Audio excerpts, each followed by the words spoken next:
반갑습니다. 에어센스 양건석입니다. 오늘은 열화상 카메라 이미지 분석에 대해서 한번 살펴보도록 하겠습니다. 우선 열화상 카메라에서 이렇게 촬영된 이미지는 플리어 툴스라는 무료 소프트웨어를 통해서 이미지를 분석을 할 수가 있습니다.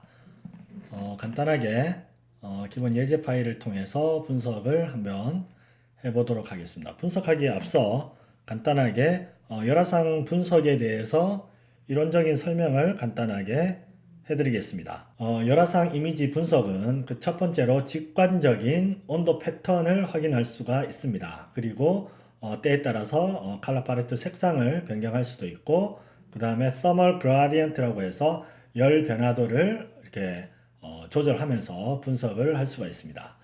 두 번째로 열 패턴 증대 Thermal Tuning이라고 하는데요. 이런 열 패턴 증대를 위한 몇 가지 중요한 툴이 있습니다. 그 첫 번째로 Thermal Tuning이라고 해서 가장 중요한 레벨 앤 스팬을 이렇게 조절을 하는 겁니다. 두 번째로 아이소썸이라고 해서 등온선이죠. 동일한 온도 대역의 부분을 확인하는 부분이 있겠습니다. 세 번째로는 그 컬러 팔레트인데, 이런 팔레트를 가지고 이런 서멀 튜닝에 활용을 할 수도 있습니다.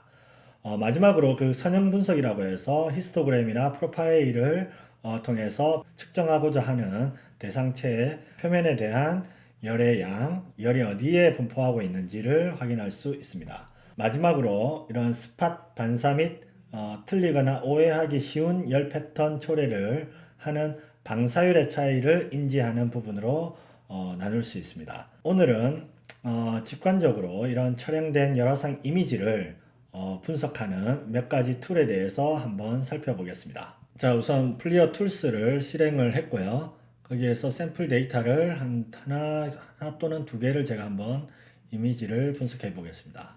우선 해당되는 이미지를 클릭해서 직관적으로 이렇게 확인을 할 수가 있습니다.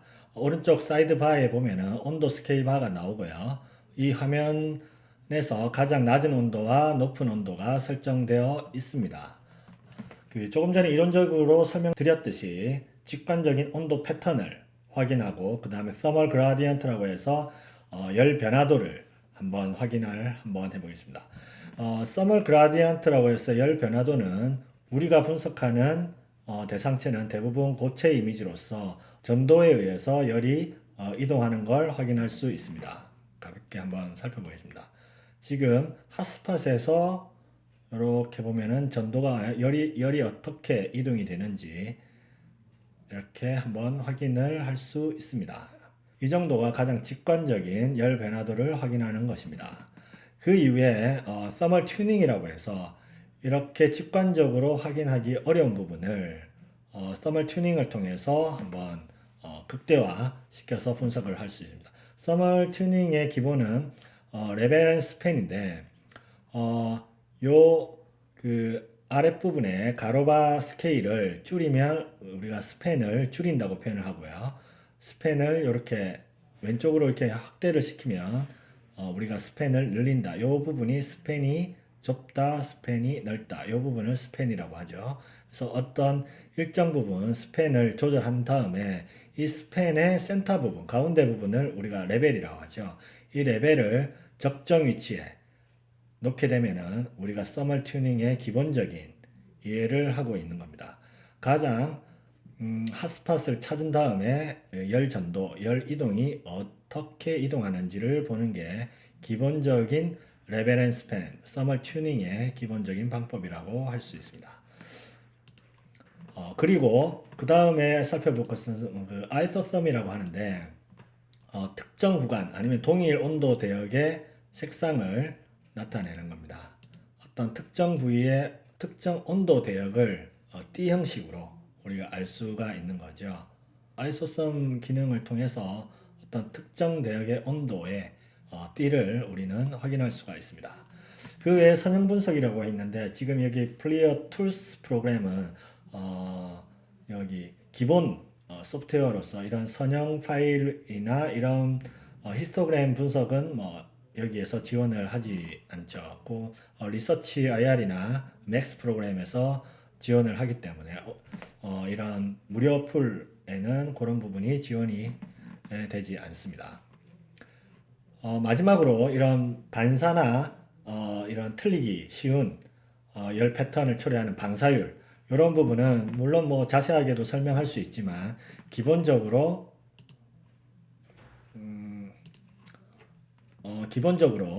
여기에서는 볼 수 없지만 이렇게 찍는 대상체의 재질이 굉장히 이렇게 반짝거린다든지 금속 재질이라든지 이렇게 되었을 때는 반사라든지 이런 방사율이 낮기 때문에 정확한 온도를 측정하기가 좀 힘들 수 있습니다. 지금까지 우리는 열의 패턴이나 열의 이동에 대해서 한번 살펴봤습니다. 대부분 열화상 이미지를 분석하시는 분들이 이런 열에 대한 이동도 중요하지만 여기 왼쪽 여기 툴 보면 온도를 측정을 할 수가 있습니다. 스팟이나 그 다음에 어떤 영역, 그 다음에 원도 영역이죠. 그 다음에 선 이런 식으로 해서 오른쪽 보면은 거기에 해당되는 스팟 같은 경우에는 스팟점에 해당되는 온도, 그 다음에 영역에 대한 최고값, 최소값, 평균값 이런 어떤 수치에 민감할 수가 있는데 일전에도 제가 설명드렸듯이 이 온도는 물체의 차고 뜨거운 정도를 단순히 숫자로 나타내는 물리량일 뿐입니다. 우리가 어떤 에너지에 이런 열화상 이미지를 분석할 때는 이런 에너지의 상태 변화를 시키는 원인이 되기 때문에 이런 열 패턴에 좀 더 집중하고 관찰하고 분석하는 게 이 열화상 이미지를 분석하는데 핵심이라고 할 수 있습니다. 이런 온도 부분은 전혀 필요 없지는 않지만 어느 정도 참고용으로 이렇게 활용을 하면은 좋을 것 같습니다. 이상으로 오늘 간단하게 열화상 이미지 분석에 대해서 한번 살펴봤는데 다음에는 이런 열화상 이미지를 분석하는데 이런 실수를 부를 수 있는 반사라든지 그 다음에 방사율에 대한 이해 그런 부분에 대해서 조금 더 자세히 한번 다뤄보겠습니다. 감사합니다.